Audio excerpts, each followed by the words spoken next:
শ্ৰীমন্ত শংকৰ তেওঁ আমাৰ গুৰুজনা মহাগুৰু শংকৰদেৱ।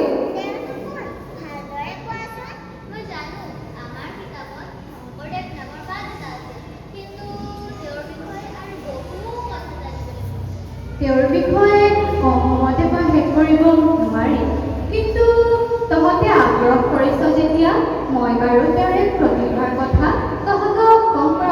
তাৰ আগতে তামোল এখন খাই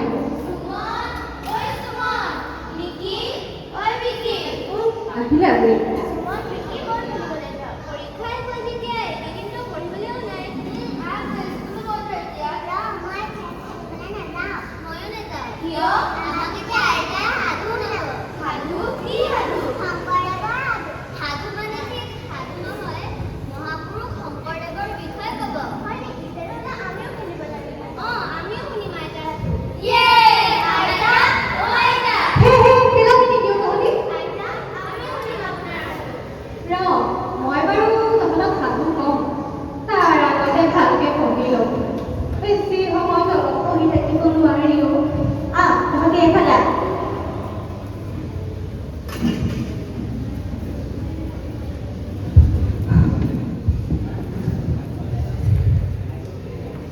সাধু শুনাৰ আগতে এটা কথা, তহঁতে কিন্তু অকণো হায়াহুমি নকৰিবি।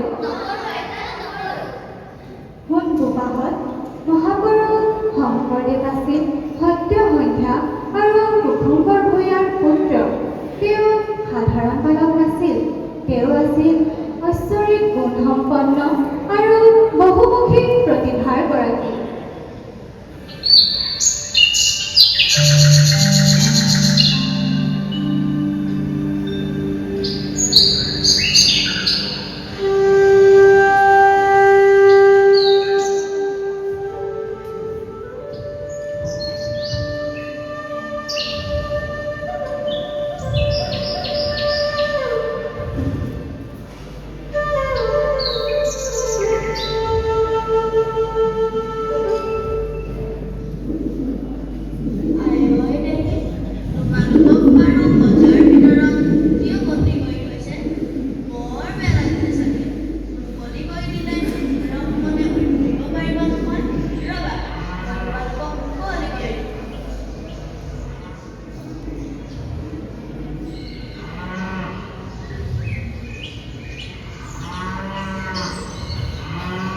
তোমাৰ চাগে ভোক লাগিছে নহয়নে?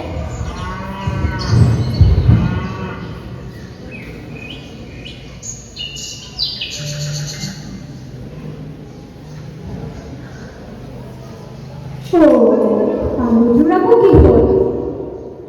নিশ্চয় শংকৰে কাম হ'ল। শংকৰ, ঐ শংকৰ, ক'ত আছ শংকৰ? তই কি কৰিলি? কি কৰিলি অ শংকৰ?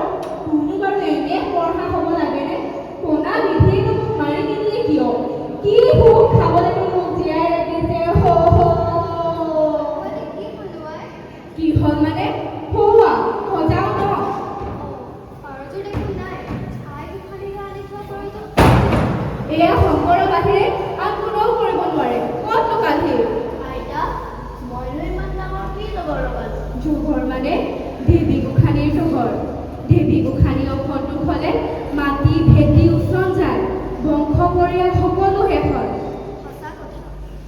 এতিয়া কি হ'ব আই? গোসানী জানো মাতৃ নহয়? মাতৃয়ে জানো নিজৰ সন্তানক পৰীক্ষণ কৰে আইতা? তুমিয়েতো কৈছিলা এই জগতৰ সকলো জীৱ জয়ৰে সন্তান বুলি। তোৰ দুষ্টালিৰ সীমা চৰি জয়ন্ত বোপাৰ লগত কথা পাতি তোৰ ভাল ব্যৱস্থা ল। মইনো কি দুষ্টালি কৰিলো আইতা? আইতা অ আইতা। তাৰপিছত কি হ'ল আইতা? আইতাক খেৰগুটিয়ে 12 বছৰ বয়সত শংকৰক মহেন্দ্ৰ কন্দলীৰ টোলত নাম লগাই দিলে। মানে কি আইতা? টোল মানে হৈছে এই তহঁতে যেনেকৈ স্কুললৈ পঢ়িবলৈ যাওঁ তেনেকৈ আগৰ দিনত ল'ৰাবোৰে গুৰুৰ ঘৰত থাকি পঢ়া শুনা কৰিছিল। আমাকো বাবে কৈছিল। তাৰপাছত কি হ'ল আইতা? তাৰ পাছত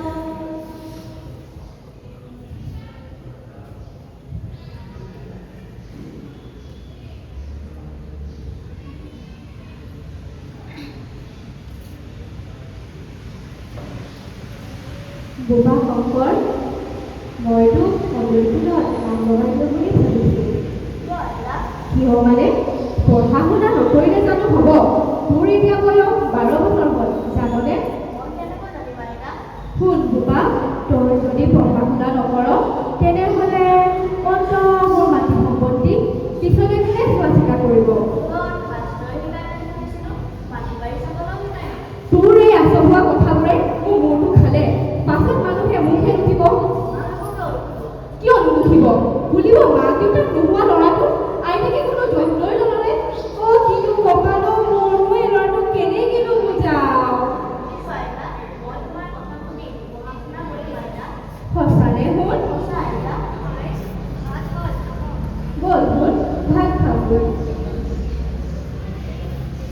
আইতা, তাৰপাছত শংকৰে পঢ়া-শুনা কৰিলে যে? টোলত গৈয়ে শংকৰে প্ৰথম বৰ্ণমালা শিকিয়ে আকাৰ ইকাৰ নোহোৱাকৈ এফাকি পদ ৰচনা কৰিলে। কিবা কৰলে ক'বলৈ সেই নহয় কৰতল কমল কমল দল নয়ন। তাৰমানে কি আইতা? কৰতল কমল মানে হৈছে হাতৰ তলুৱা পদুমৰ দৰে। ইয়াত ঈশ্বৰৰ মহিমাৰ কথা বৰ্ণনা কৰিছে।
এতিয়া বুজিলিনে তহঁতে?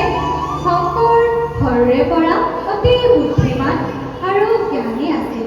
তেওঁ পাছলৈ এশৰণ নৱবৈষ্ণৱ ধৰ্ম প্ৰচাৰ কৰি অসমীয়া জাতিক একত্ৰিত কৰিছিল।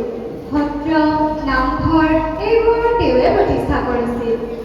সুমন, বিকি, আহা গা ধুৱাই ভাত কাপোৰ হ'ল। বৰ পলম হ'ল। ব'ল তহঁত গা ধুগৈ আৰু তহঁতক ঘৰলৈ যা।